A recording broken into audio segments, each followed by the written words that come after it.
Di suatu tempat barang komunitas seperti kain dari India dan dari negara India ditukarkan dengan biji palem. Pertukaran tersebut terjadi di Nanggro Aceh Darussalam. Komunitas Banda terbentuk beriringan dengan mulainya pertukaran biji pala dari Nusantara ke India. Kebutuhan rempah dan harga jual yang sangat tinggi. Karena hal tersebut, Belanda pun tertarik untuk mengambil rempah biji pala yang berada di Nusantara. Lalu pada tahun 1599, perusahaan dagang Belanda pun datang dengan beberapa komoditas. Sejak saat itu, Belanda pun sudah puas dengan apa yang didapatkan sejak tahun 1609. Belanda pun menaklukkan terhadap kepulauan Banda melalui tanah paksa. Sistem tanah paksa adalah sistem yang mengharuskan rakyat melaksanakan penanaman tanaman ekspor di bawah paksaan pemerintah kolonial sejak tahun 1830 dan kampanye militer berdarah. Sejak saat ini, kepulauan Banda Aceh banyak kehilangan penduduk, diperkirakan 12.000 sampai 15.000 orang terbunuh. Lalu warga Banda Aceh telah berpindah ke daerah Maluku.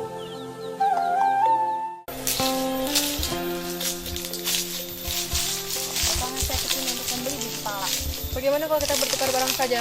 Baiklah, apa yang kamu butuhkan? Saya membutuhkan kain. Bagaimana kalau kita bertukaran dengan kain saja? Baik, saya setuju.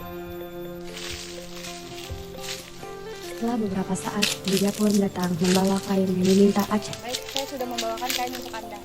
Terima kasih telah memberikan kain ini. Saya akan memanfaatkan kain ini dengan sebaik-baiknya. Saya sudah menyiapkan biji palanya. Terima kasih banyak ya.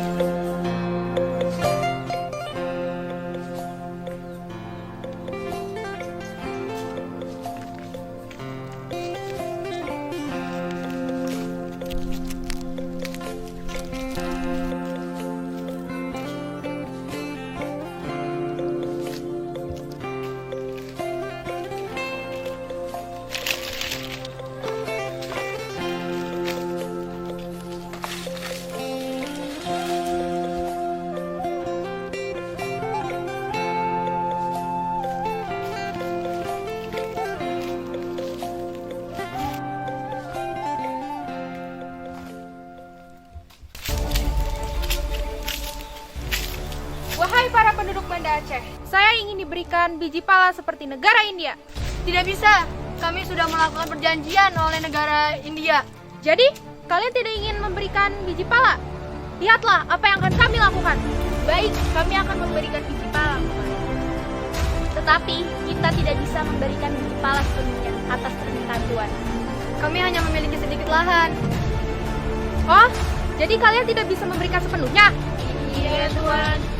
Jika seperti itu, kalian harus bekerja lebih giat lagi untuk mendapatkan hasil biji pala yang bagus. Tapi Tuan, tidak ada penolakan. Jika kalian menolak, akan kuhabisi kalian.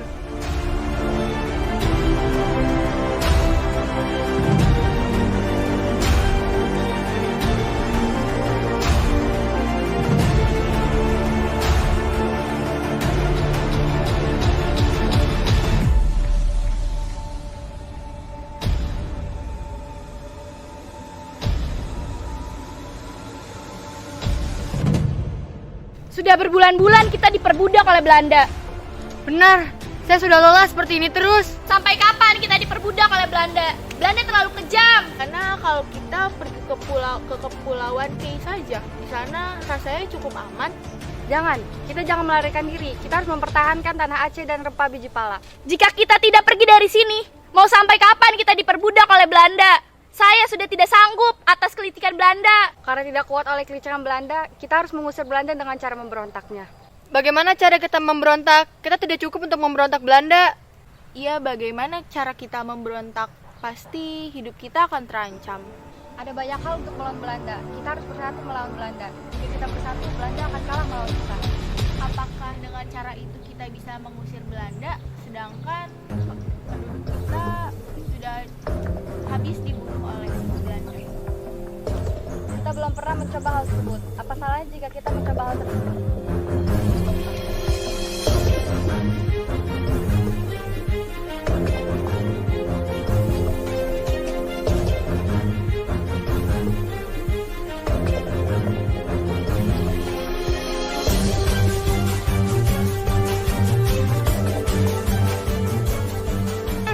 Akhirnya salah satu dari mereka ada yang tertangkap.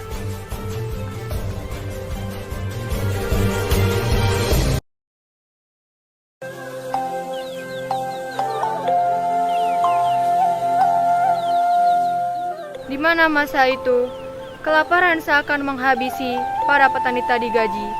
Mereka para penjajah negeri. Sistem tanah paksa adalah sebuah kendala,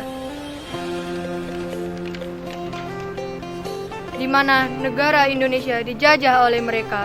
Mereka yang tak punya hati, tak punya budi. Dengan rasa tak bersalah, mereka memerintah. Tanpa ada rasa kasihan, ia seakan menghabiskan. Jajah di negeri sendiri, bagai siksa tiada henti.